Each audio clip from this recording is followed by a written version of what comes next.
Boa tarde! Está começando mais uma edição do programa 20 Minutos Atualidade. O tema de hoje: por que a ultradireita cresce no mundo? Esse é um dos grandes temas contemporâneos.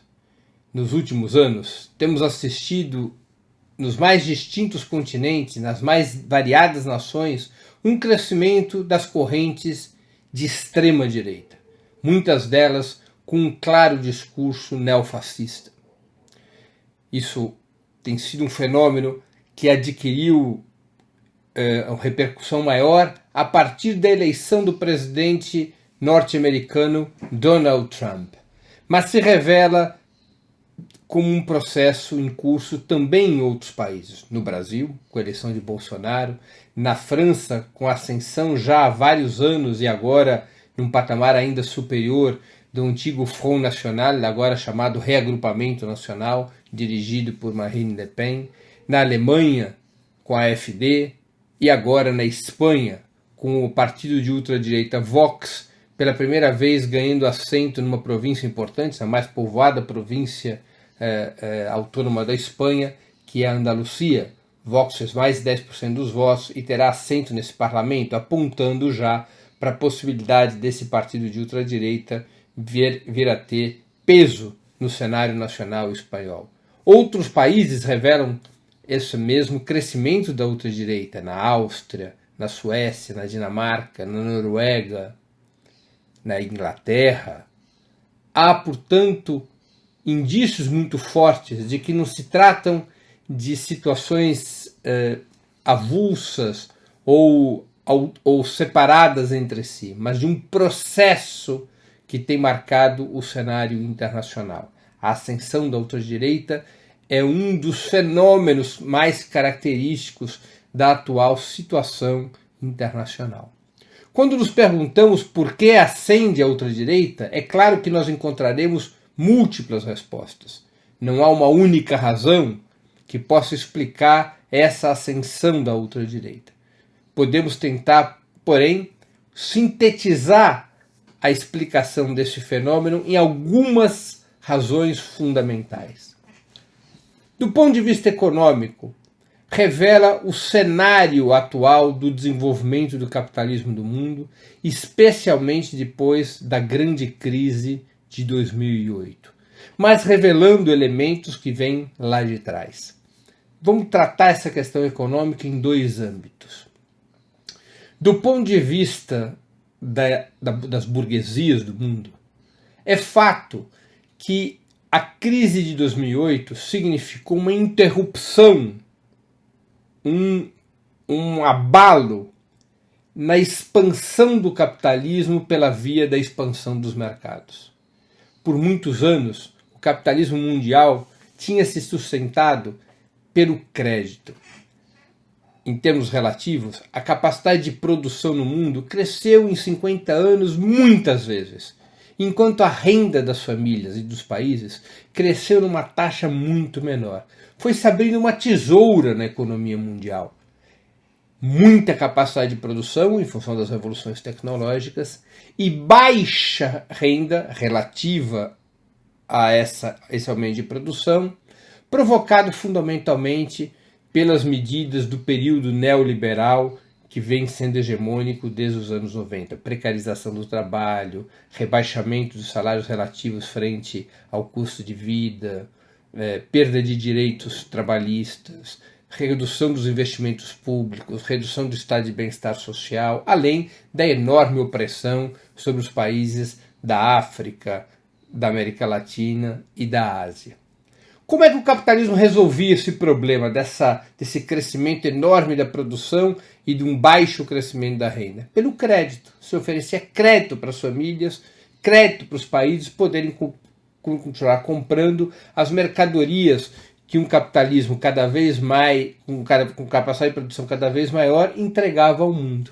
Em 2008 estourou a bolha de crédito e as possibilidades de substituir renda por crédito foram muito reduzidas. Desde então, o que a burguesia tem feito no mundo inteiro é reduzir custos de produção, é achatar salários, é achatar direitos, é achatar pensões, é achatar investimentos sociais, é privatizar, é desregulamentar o trabalho. Enfim, é um pacote de medidas que torne possível para o capital, que não consegue mais expandir o mercado na mesma velocidade de antes, para que ele possa manter a taxa de lucro, reduzindo seus custos e, portanto, aumentando brutalmente o grau de opressão sobre a classe trabalhadora, o grau de precarização da classe trabalhadora e dos países periféricos do sistema capitalista.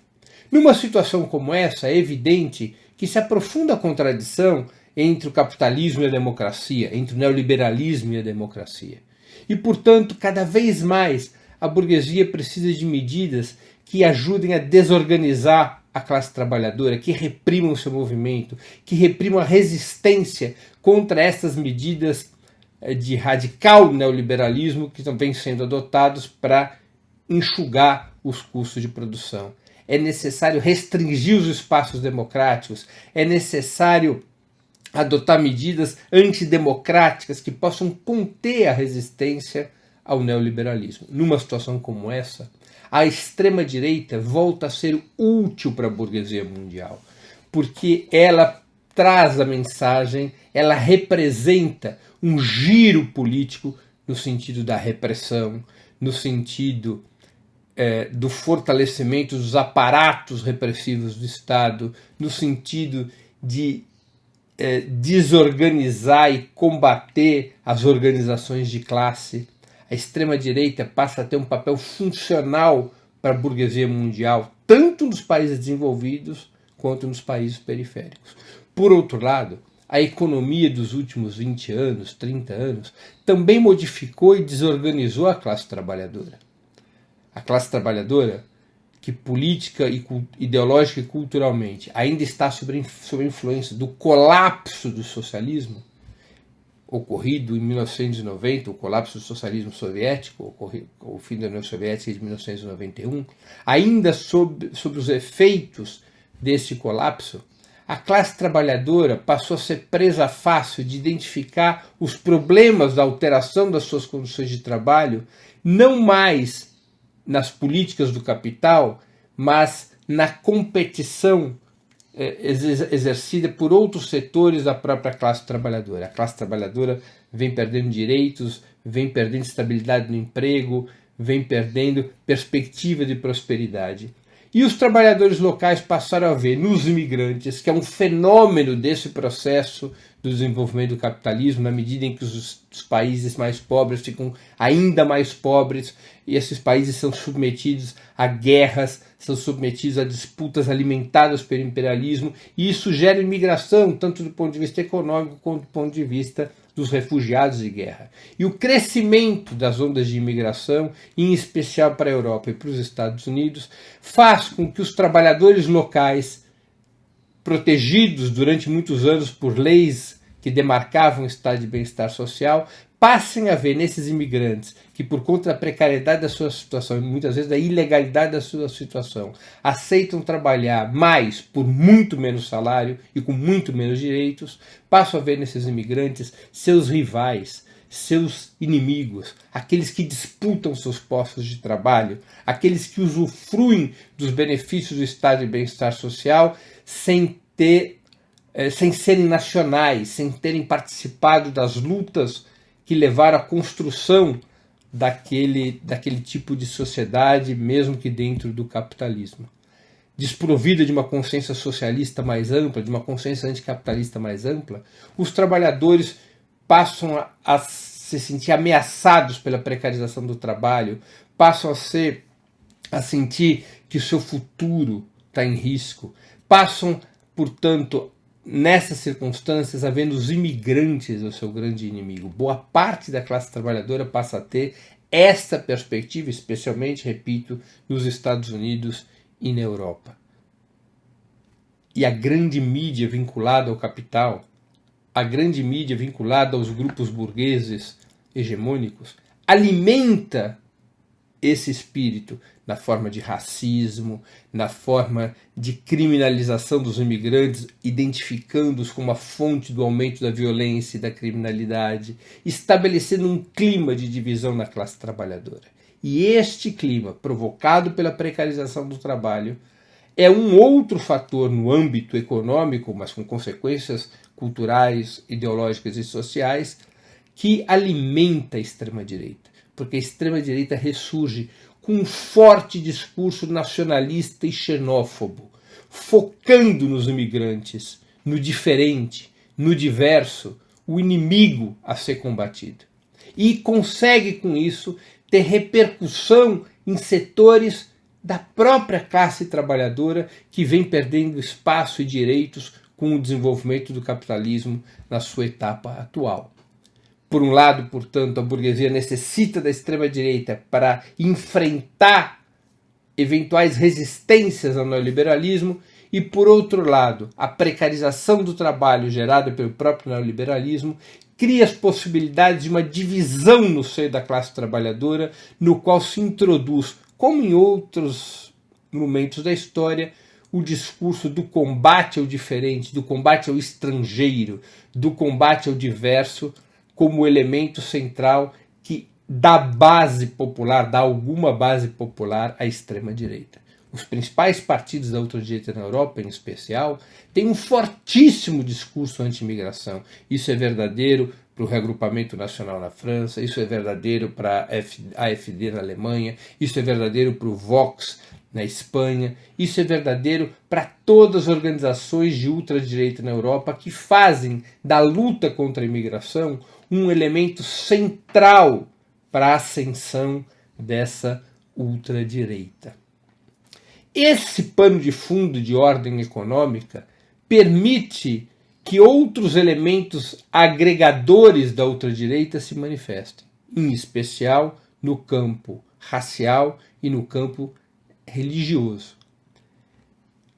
A ultradireita, para alimentar esse discurso anti-imigração, alimenta também o discurso do racismo, recorrendo ao velho expediente do nazismo, que identificava nos judeus, mas não só nos judeus, também nos ciganos e em todos os povos não arianos, como os grandes inimigos étnicos do povo ariano, do povo alemão, tentando, por um lado, estabelecer uma unidade dos setores arianos do povo alemão ao redor do nazismo e gerando mobilização, gerando apoio ao nazismo na sociedade e, por outro lado, estigmatizando as etnias minoritárias como as grandes inimigas do povo germânico. Esse mesmo discurso racista hoje faz parte da extrema-direita. E um discurso que muitas vezes tem uma identificação religiosa, particularmente na Europa, com os muçulmanos. Tenta se estabelecer no âmbito das sociedades burguesas aquilo que um importante ideólogo da direita, Samuel Huntington, fixou há muitos anos atrás, um choque de civilizações entre a civilização ocidental e as demais civilizações. Ou seja, a extrema-direita tenta se apresentar como portadora da identidade da civilização ocidental, civilização judaico-cristã, capitalista, burguesa, contra todas as outras civilizações, sejam aquelas civilizações marcadas pela presença majoritária da religião muçulmana, sejam as civilizações que tentaram caminhos anticapitalistas, como a China, sejam sociedades que saíram do socialismo, mas entram em choque com o imperialismo europeu e norte-americano, como é o caso da Rússia, contra todas as experiências que possam afetar essa hegemonia da civilização ocidental, judaico-cristã, capitalista, burguesa. Nessas circunstâncias é que cresce a extrema-direita. Há também uma fadiga política, há uma crise profunda da democracia liberal. Essa crise é provocada por alguns fatores. Um deles eu já me referi, A democracia liberal vai deixando de ser funcional para o capitalismo na medida em que ele tem que aprofundar as medidas neoliberais e atacar direitos da classe trabalhadora. Vai se criando um ambiente no qual determinadas conquistas democráticas estabelecidas no século XIX e no século XX passam a afetar a eficácia do capitalismo, a sua capacidade de impor medidas que preservem ou aumentem a taxa de lucro dos grandes grupos capitalistas. O desmonte da democracia liberal, sua putrefação, sua manipulação, seu controle por mecanismos clandestinos, como as tais fake news, as operações de guerra híbrida, o controle dos processos democráticos pelo dinheiro, com campanhas caríssimas e a intervenção direta do poder econômico para manipular resultados eleitorais. Todos esses são processos para tentar fechar espaços democráticos que hoje são contraditórios, são obstáculos às medidas neoliberais. Isso é um elemento que leva à crise da democracia liberal e da sua capacidade de expressar um caminho pelo qual as classes e os povos possam encontrar soluções para os seus problemas. Os povos vão deixando de ver na democracia liberal um caminho para a prosperidade. Evidentemente que a revolução tecnológica na informação também cria um elemento dissuasório da democracia liberal. A sociedade, as redes sociais, o papel da internet na comunicação vai criando determinados mecanismos de intercomunicação e participação que passam completamente por fora das instituições formais da democracia liberal, mesmo dos partidos, das entidades, dos movimentos. Na medida em que essas entidades, movimentos e instituições funcionam ainda com códigos anteriores a essa revolução na tecnologia da informação, elas passam a ser esvaziadas pelo papel das redes sociais, que vão ocupando um espaço político que não tem controle público, no qual a mentira, o engodo, o poder do dinheiro tem um peso muito grande. Se os partidos e movimentos forem capazes de adaptar-se e adotar a nova tecnologia da informação como um instrumento de modernização da sua intervenção, se poderá responder a isso, mas efetivamente a revolução da informação ela é desagregadora dos institutos tradicionais da democracia liberal. Neste ambiente também cresce a ultradireita, porque a ultradireita tem um território sem controle para avançar nas redes sociais. Não foi isso que aconteceu, por exemplo, na eleição do Trump nos Estados Unidos, na eleição de Bolsonaro no Brasil, mesmo no avanço da ultradireita na Europa? Essa extrema-direita, portanto, ela representa interesses concretos da grande burguesia em enfrentar a classe trabalhadora e impor medidas neoliberais cada vez mais radicais que recortem os custos de produção. Essa extrema-direita consegue criar base social por conta da precarização da classe trabalhadora e de seu medo em relação ao presente e ao futuro por conta das fortes ondas imigratórias motivadas pelo próprio desenvolvimento de caráter imperialista e desagregador do capitalismo mundial. A extrema-direita tem como seu núcleo duro uma classe média que nos mais distintos países foi perdendo poder aquisitivo, foi perdendo condições dignas de vida. Uma classe média que antes acreditava que poderia encontrar prosperidade através da educação superior, da formação dos filhos e filhas da classe média nos bancos da universidade. A expansão do capitalismo geraria, para aqueles que tivessem um bom nível educacional, geraria condições de prosperidade. O fato é que a crise do capitalismo atinge não apenas a classe trabalhadora, os trabalhadores manuais, mas passou a atingir frontalmente as camadas médias dos países capitalistas desenvolvidos e dos países capitalistas periféricos. As camadas médias vão também sendo afetadas pelo desemprego, pela precarização, pelas baixas remunerações, pela perda de direitos, pelo desmonte do estado de bem-estar social. E essas camadas médias, que tinham adesão a perspectiva capitalista, que tinha adesão às ideias burguesas, vão encontrando, parte dessas camadas médias, vão encontrando no discurso autoritário, racista, violento, antissistêmico da extrema-direita, um caminho no seu desespero, uma luz no seu desespero, da falta de uma perspectiva revolucionária de caráter socialista que foi derrotada, ao menos provisoriamente, no início dos anos 90. A extrema-direita se apresenta como uma opção antissistêmica que pode combater as características mais visíveis dessa decadência capitalista que retira direitos dos trabalhadores manuais, da classe trabalhadora e também das camadas médias. A extrema-direita vocaliza um discurso falsamente anticorrupção, um discurso nacionalista, um discurso antimigratório, o sintoma e não a doença da crise do capitalismo. A extrema-direita vai, portanto, incorporando os interesses da grande burguesia e a construção de uma base social que permite que se apresente como uma alternativa para um capitalismo enfraquecido, em crise, num mundo no qual as contradições se aprofundam e os confrontos tornam o futuro uma incógnita. Essas são, a meu ver, as principais razões da ascensão da extrema-direita. Fenômeno preocupante e fundamental da nossa época. Termino por aqui minha exposição. Antes de encerrarmos o programa, 2 recados importantes. O primeiro, façam uma assinatura do canal do Opera Mundi no YouTube.